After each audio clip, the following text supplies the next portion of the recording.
Hello and welcome back to Justice for Jean Alesi, the series where I'm playing through the original Formula 1 game for PlayStation because I've owned a copy for 20 years and never beaten it. And I'm doing it with Jean Alesi to try and improve his win record in Formula 1. This time I'm hoping for a dry race, as you know what they say about the rain in Spain. That's right, we are off to Catalunya. My name's Ash.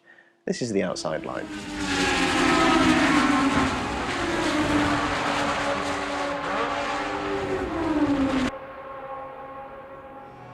So, looking at the standings, 3 rounds, 3 different winners, 3 different championship leaders. We dropped from 1st to 3rd. It is now Schumacher from Hill from Alesi.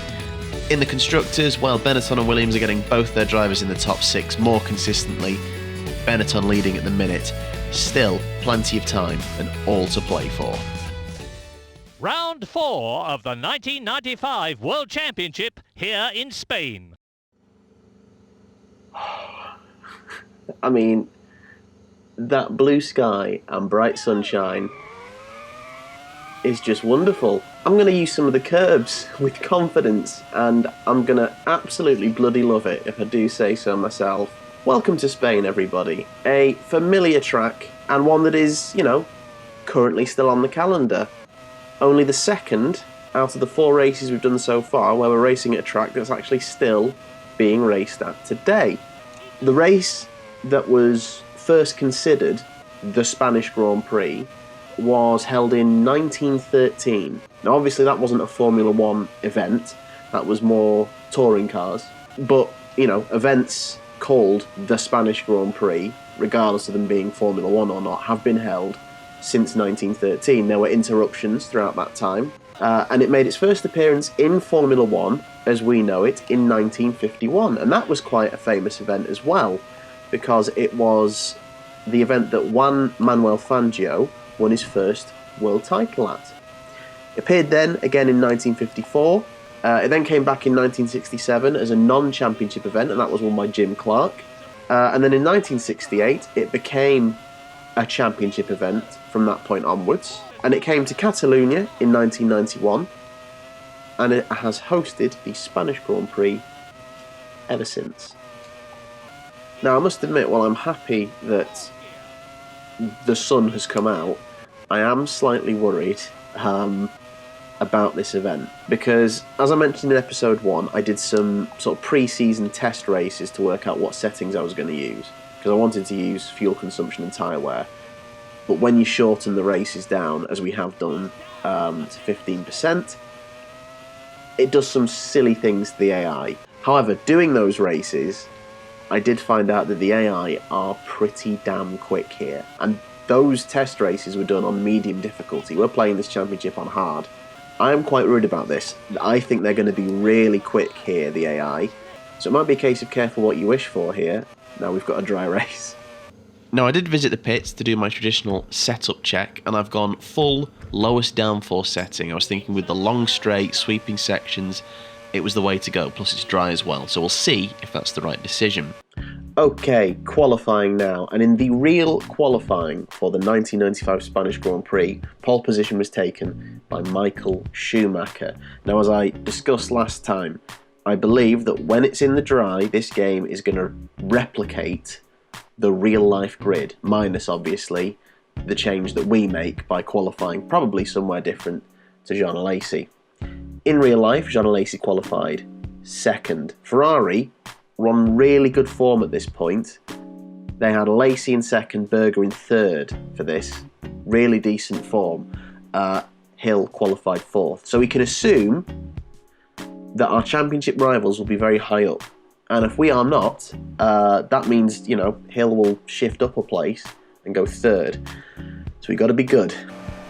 First flying lap. Let's see if we can put a good lap down to begin with. My braking point just before the end of the barrier on the right hand side. That was pretty good actually.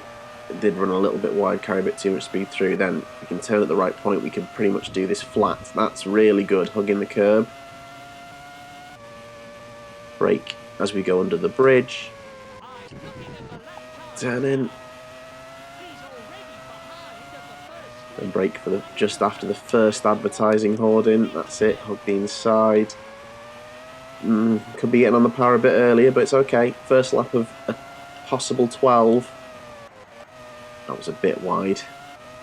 Right, the turning on this one is crucial because you get it right and it's flat. Ah, that wasn't right. Ah, damn it. Oh. You know, in the wet qualifying sessions, traffic wasn't so much of an issue. They were in Brazil, in the dry. They probably are going to be again today.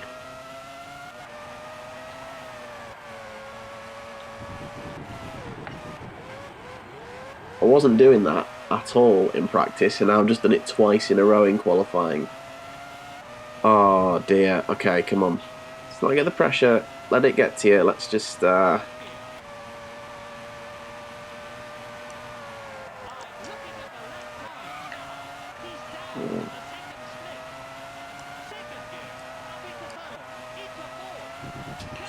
Oh, I've messed up the...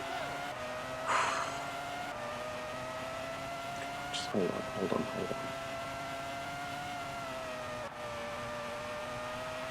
I had a really good, like 1.7 seconds down at the end of 2 splits, was much better than I had been doing 14th. But then I immediately got on my own head and messed up the 2 corners afterwards. Oh, footwork.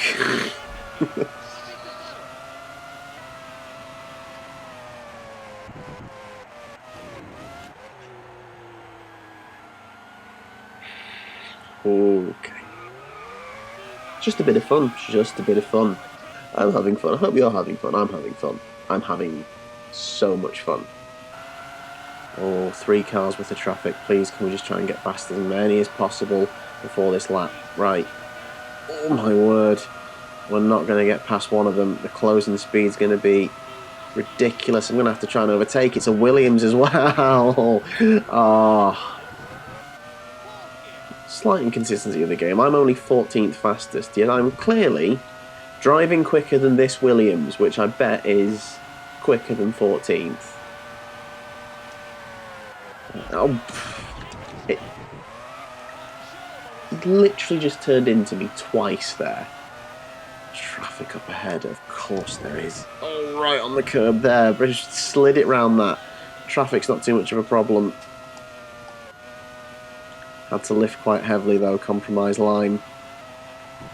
I've been traditionally better in the races than I have in qualifying, so maybe it's not a time to panic just yet, but I am pushing so hard and I can't even get under 1 minute 30, let alone 1:26.6, which is what Schumacher's on at the minute. That's not going to be an improvement. It's not under 1:30. Oh wow. Okay. Michael Schumacher is on pole, Gerhard Berger is second, David Coulthard is third, Damon Hill's fourth. So it's actually kind of, rather than shift Hill up, it's kind of slotted Coulthard in. Nigel Mansell making his final appearance in a Formula 1 car is 9th. Martin Brundle, first appearance of the season, in 10th. I'm assuming we didn't get shifted down anymore. Nope, there we are. Target for the race. For the first time, we are not going to use Jean Alesi's finishing position because he retired on lap 25 with engine problems. So not retiring seems like a bit of an easy target, although based on qualifying, maybe it's the target I want. Last time we qualified 14th, we finished 4th. I don't think I'm going to do that again, so let's just say points finish. 6th or better, let's get in the points. That's going to be the target. In real life, who won? Schumacher. Schumacher won the race in real life. Herbert second, it was a Benetton 1-2. Gerhard Berger finished third, which would be lovely for our constructors if that were to happen. Oh, this is going to hurt. Here we go. Oh, that was a terrible start. Oh, awful. And we've dropped 2 places already. Right, okay. Do I dive? Do I dive in? Could dive in. No. Yeah, let's. Right. Oh, I got cut through by, is that Ligier? With a great move. Right, we've managed to at least come away with +1 position. Oh my word. They're just instantly pulling away. What's going on? Oh, hello. Christ, that came out of nowhere. Sorry. Do apologise. Right, let's...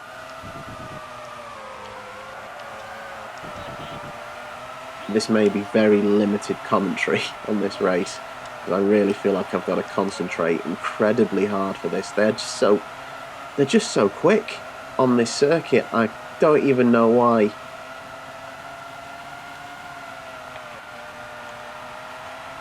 Have I got the setup wrong? Have I gone too far in favour of speed over downforce?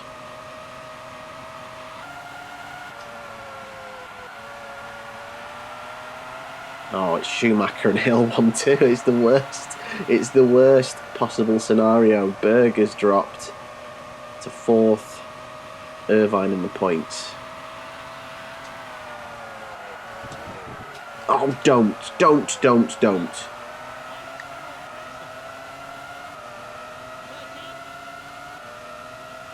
Can't believe I'm actually having like...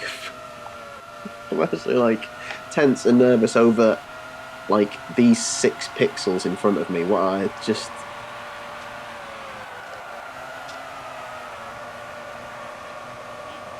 Oh, Hill has taken the lead off Schumacher. Okay, let's just... Okay, right, we're with these guys now. Let's get some... Let's try and get some moves done, if we can. Oh, my line through there.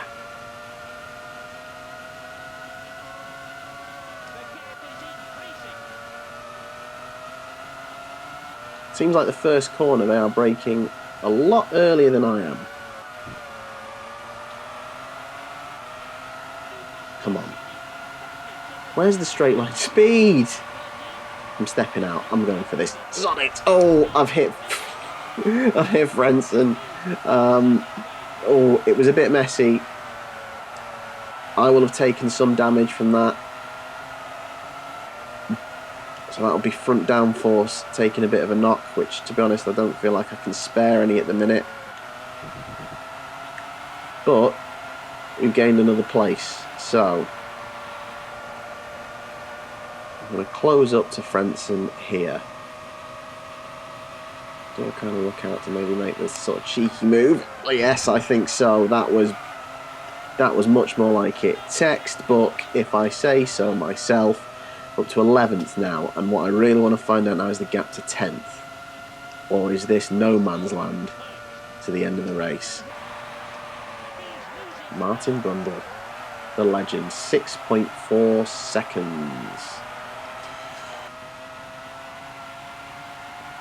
Stay on screen so I can just... The gap is just rising to Brundle.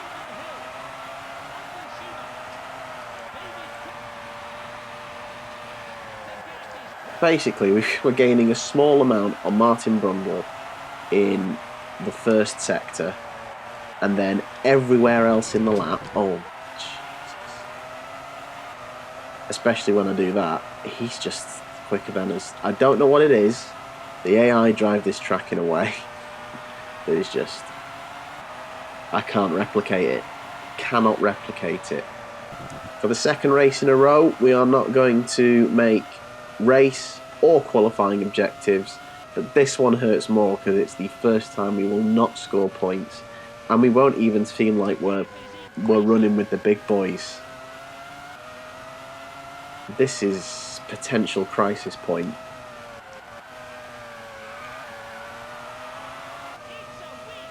So Hill picks up the win from Schumacher. Coulthard is in 3rd. Berger's crossed the line to finish 4th. Decent points finish for him. That's 2 in a row now.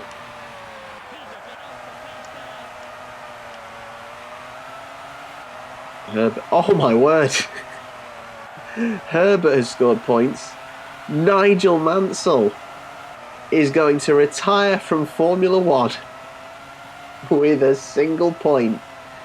It kind of makes it weird now that he's just not going to show up again. But hey ho. Oh well. I was right to be fearful of that race. So, there's your top 11. Irvine slipped out of the points. Hakkinen outdone by Nigel Mansell. Brundle in the top 10. We were... Look at the gap. The gap is cavernous. Okay, so Damon Hill retakes the lead of the World Championship after the first 3 races, having 3 different winners and 3 different championship leaders. Hill and Schumacher are locking horns at the top again, 1 point between them. We are 11 points back, still in third on 16 points. 11 points is not an insurmountable gap, but obviously it's about, you know, how many more days are we going to have like that? Let's look at the constructors. I'm predicting, because Williams and Benetton got both their drivers in the points again, that they are running away with this. What a surprise, and they're having a really close battle up there. Benetton leading by a point from Williams. Ferrari starting to fall into a slight no man's land, but 18 points adrift. At least Berg is now scoring where we aren't, so we are 20 points. McLaren pick up their 2nd point of the season thanks to Mansell, but they are still 6th behind Jordan and Sauber. Work to be done. Next time, the place to do it, well, Monaco next. Let's see if we can pull something out the bag at the crown jewel of the calendar. Thank you so much for watching. If you enjoyed the video, please do like, comment, tell us about kind of if you remember playing this game, you had any, you know, championship fights of your own. If you would like to kindly tell me where I'm going wrong, I will take any constructive criticism. And hey, if you want to see how the series turns out, subscribe as well. That would be really lovely to help grow the channel. Thank you so much for watching, and I will see you next time. Cheers.